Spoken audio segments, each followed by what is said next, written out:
Hello everyone, my name is Jorge Diaz, President and Founder of Larry Jacob Internet Marketing, and this is another episode of Defining Business Success.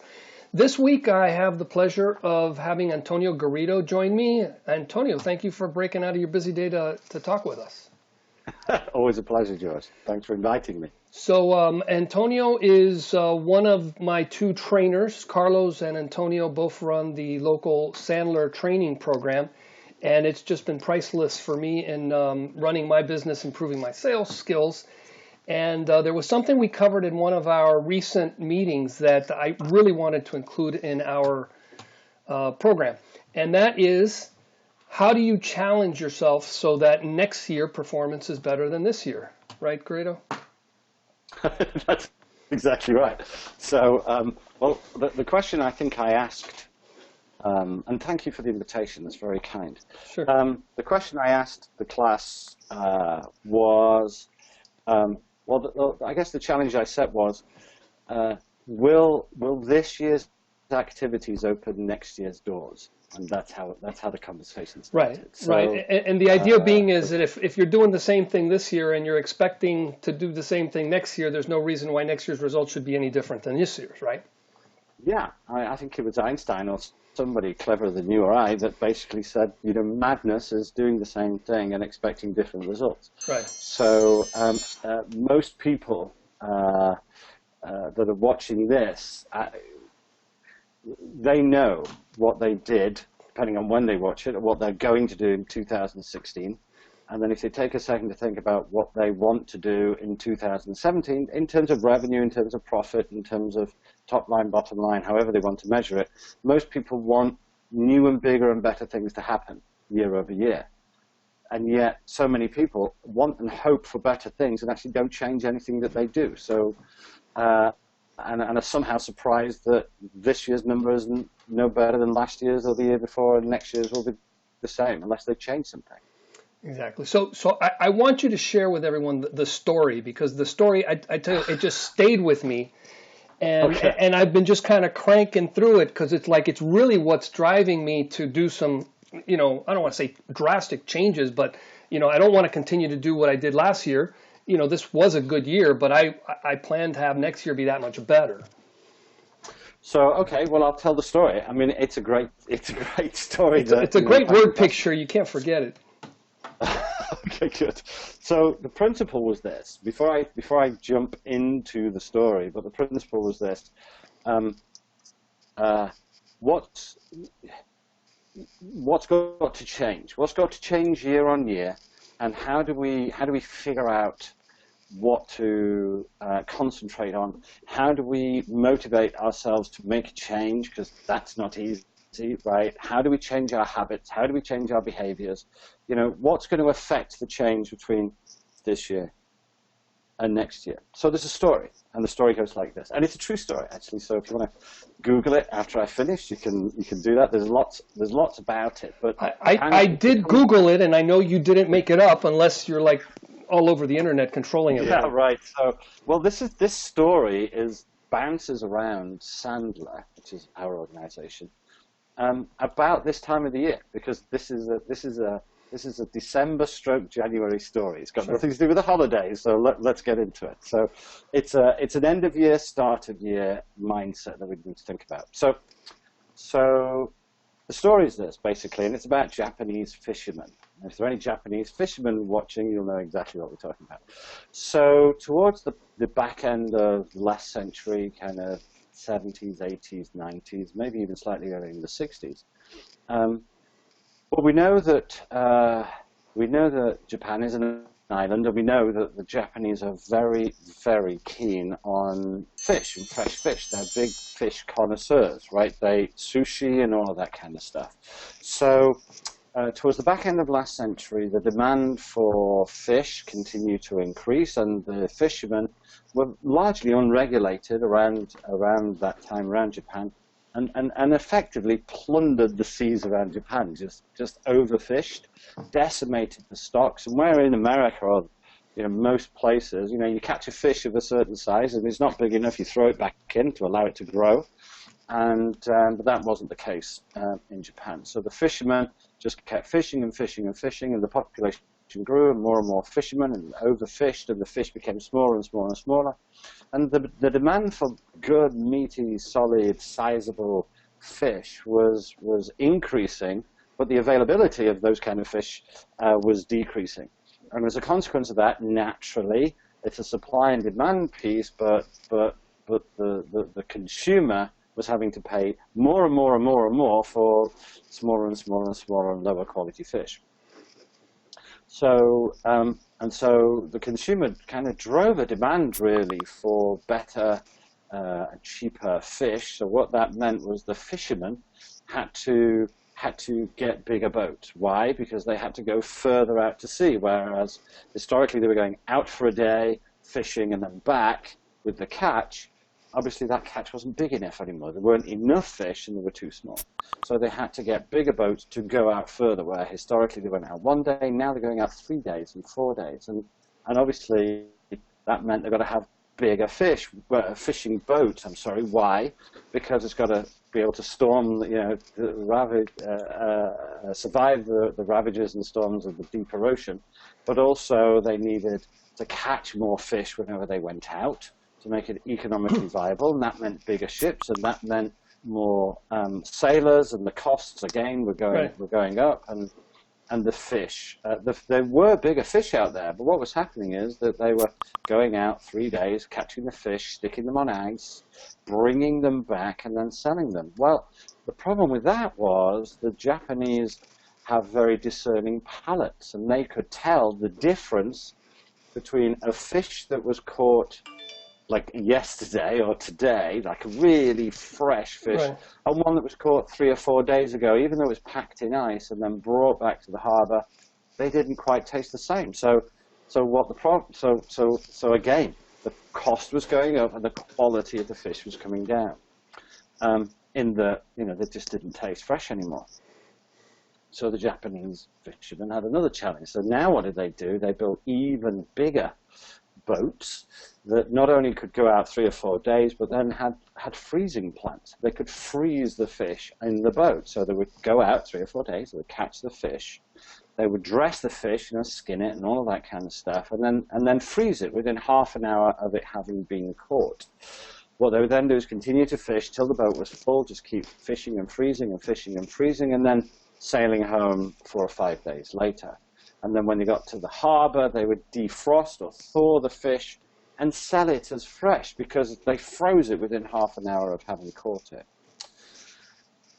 Sounds like a solution. The problem is the Japanese palate could tell. I mean, I can't, right? So if I have some fresh fish or some fish that's frozen, I can't tell the difference because I'm not that, I can probably tell the difference with some other things. But anyway, they could. And so the problem was they were saying, well, this fish isn't right. It needs to be fresh caught. And the challenge with that is the fish just weren't there. The fish were not around the island. They were 3 or 4 days away. And they couldn't, they wouldn't tolerate a fish that was like 3 or 4 days old. Now, neither would they tolerate a frozen fish. So again, the Japanese fishing industry was in crisis. The real solution was wait 20 years till all of the fish had recovered around Japan, but like who was going to wait 20 years to go out for sushi on a Saturday night, right?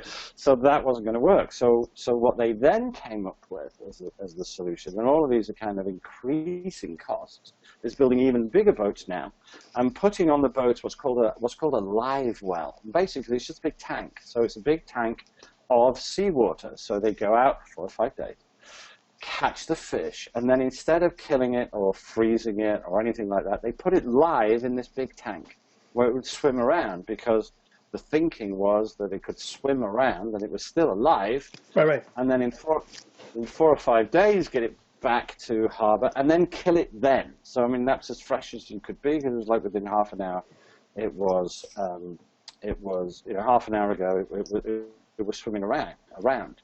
So problem was they were going out and they were filling these tanks, these live wells, with as many fish as they could, and obviously feeding the fish, right, because they didn't want the fish to kind of die. So they're kind of nursing and looking after the fish whilst ever they continue to fish, and the fish are all swimming around inside the boat. And Here's what happened though. Some of the fish, like maybe the old and the kind of like slightly infirmed fish or the very stressed fish, would die, right? So they would die in the live tank because they're used to swimming around in the ocean, right? Now they're in a box and they're just not entirely happy with that. So some of them would die. But that's okay because you can, live with some of them kind of expiring. But the problem was those that weren't dying, by the time 4 or 5 days later came and they were back to harbour, and they'd been swimming for 4 or 5 days, or rather they've been looked after for 4 or 5 days because they've been like fed and they aerated the water, oxygenated the water and all that kind of stuff. In those 4 or 5 days, the fish kind of just became a bit fat and lazy. And it sounds hard to believe, but the fat content of the lean muscle, because when it was a fish swimming around in the ocean, right, for real, just in those few days, the muscle tonality kind of changed and it became slightly more fatty, and it wasn't the same, such that the Japanese palate could determine the difference in taste between a fresh caught live fish and a fish that was like farmed almost. It was kind of like caught 5 or 6 days ago and been swimming around in peace for a few days, and they didn't like it. They didn't like the taste of that. So the costs were constantly going up, and the quality was constantly coming down. And they got to the point where they couldn't figure out how to possibly make the consumer happy, how to get them good quality, large fish, right, fresh, where none existed around the island. So they were seriously a bad situation. They couldn't figure it out. One of the marine biologists that was working for one of the canning companies said, well, basically all we got to do is figure out how to keep the fish aggressively swimming in the tanks before you bring them to harbour. And no one could actually figure that out until he said, well, why don't we just drop a shark in the tank? Right? Which was an incredibly elaborate and simple and cheap solution. And that's what they did. So the Japanese fishermen, the boats that were then going out to sea, that they put a real shark in the tank. Two things happened. First thing happened was, well, they didn't feed the shark, of course, right? But when they put the live fish in the tank, they were pretty motivated to stay alive. So they would keep fishing. Now, the ones that were ill and sick and old and infirmed, right? Well, they found themselves on the shark's lunch plate. They were shark bait. Exactly. They were gobbled up by the shark. But here's the second interesting thing that happened was the fish swam. I mean, they swam like crazy, to the extent that by the time 4 or 5 days later the fish get back to the boats get back to harbour, and then they kill the fish, right? These were like exceptional fish because they'd been avoiding a shark for 4 or 5 days, swimming like crazy. These were like Usain Bolt fish, and the Japanese consumer loved them because the meat was as lean as could possibly be. And these guys had been working out for a few days before somebody came and bashed them on the top of the head. Anyway, so my question there, so that's the story in essence, and anyone can Google that, right? And just Google, I don't know, Japanese. No, it was putting shark in the tank, Japanese fish, something like that. I found it. Right. So that's the story, but which is interesting, I hope, for your viewers and for your listeners. But the question then is this: what's going to be the shark in your tank for 2017? Because if you want to improve, the problem is that the obstacle of great is good. In other words, things are okay. So whilst everything things are okay, things are good, you're never going to get to great. So let's just think about the shark. Let's just think about the fish in the tank before the shark arrived. So before the shark arrived, the fish were swimming in the ocean, okay, but they were caught, okay, put in a live well, and suddenly they didn't have to fish for their food, and the food was given to them, and suddenly they're in a new environment, but it was okay. And it was all right. It wasn't kind of what they wanted, which was the ocean, right? But it was okay, and they could kind of make do. But what happened was that very quickly they got kind of slightly fat and kind of slightly lazy and kind of slightly flabby and just kind of accepted the situation. And we don't want our clients to feel that way. So the question we ask them is, you know, to get better, you need to get better results. You need to do more and different and better things. You need to be, constantly learning. You need to be constantly implementing, and you need really high drive and ambition. And the shark gives you that, right? So the question is, what are you going to do? What's going to be the shark in your tank for 2017? Now, for us, we said there's more than one shark. You need 3 or 4 sharks. Would it be worth mentioning what some sharks might look like, George, or is that the end? Oh yeah, no, for sure. Yeah. So what we would say at Sandler, what we do say at Sandler, rather, and we always say at this time of year. So this is the time. This is why we're doing this now. Yeah. This very topic. So the first thing you need is really clearly defined goals, right? So you absolutely need, written down, by the way, chaps that are listening, not just in your head, right? Because that kind of has some magic in itself. Well, so and by the way, in the previous session, I've got my whole goals board that was part of one of the exercises, my vision board, and this is my 2017 plan. Right. Which, by the way, then I'm aiming for that.